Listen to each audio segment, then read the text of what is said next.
Open dialogue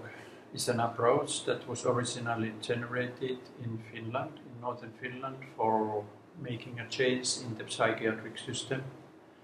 And the basic idea of this open dialogue is to organize the system of care in a way that makes possible to meet with our clients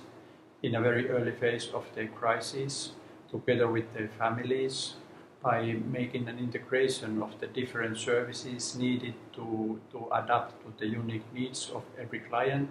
and then especially in the meetings with our clients have the focus on generating dialogue, to generating more understanding about the ideas, what were behind the need for having help in the crisis. In the system of care, what is most relevant is that everything happens in an open way, so that people are participating in the meetings in which their things are discussed together with all the professionals relevant. For the professionals, this means that professionals know much, work so much in the form of having individual meetings, for instance, in the principal phase of the treatment,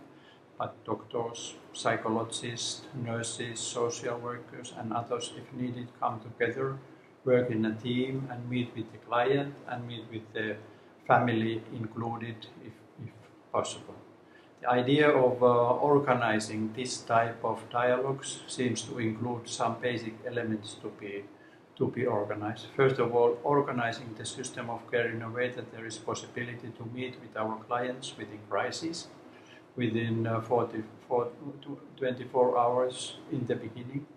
and always as a basic attitude inviting into the crisis the family of the patient, and sometimes also some other parts that are relevant in the social network, as may be, for instance, good friends or fellow employees or schoolmates who may be part of the noticing that there is some need help to my friends. The idea is to integrate the different methods of the care in a way that we can find what are the unique needs that are best for the patient, for the one who is the patient, and for the family.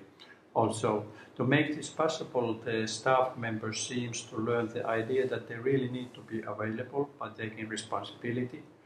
when they are contacted to organize the first meeting, and also to go across the boundaries in the treatment system so that they can work together regardless of what is their basic unit of work in the public sector services. People in the hospital can work together with the people working in the community care, and also the social workers working in the social care can be part of the teams. And these teams, you may call it case-specific teams, continue the work with the clients and the family as long time as is needed. And what is so important in this work is that the meetings that are organized with the clients are all open. That's what the name open dialogue refers. Open in a way that every time when the things in respect of the crisis are discussed, the one who is the main person in the crisis is always there present. The family, if possible, is there present. Issues regarding to the family are discussed, and all the issues concerning the decision, the understanding of the problem are discussed and decided in the presence of the family and other part of the client's network, so that the clients throughout have a control of what happens in their treatment, which seems to be a very empowering process. In making this possible, the basic skill of the staff is to learn the dialogical way of being in the conversation, and the basis of dialogical skills is to learn how to respond to the utterances, to the stories of the life of the clients. You may say that this is a shift from a therapist-driven meetings into a client-driven meeting in which we follow the stories and the histories that the client want to tell. Especially in Lapland in Finland, where this approach has been going on since the late 80s decades already, there's a lot of research that show that this is a very effective way to organize people in the most serious crises. For instance, after 19 years, people who for the first time met in an open dialogue with their first psychotic crisis. Only 33% need to be living on a disability, and when this was compared to the rest of Finland, there was more than 60% than were living on a disability. And there are many others good results of the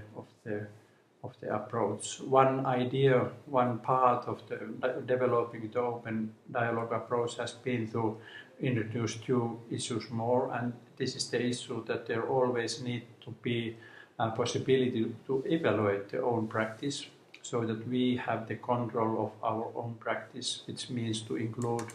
the type of research that fits to the naturalistic work of practice.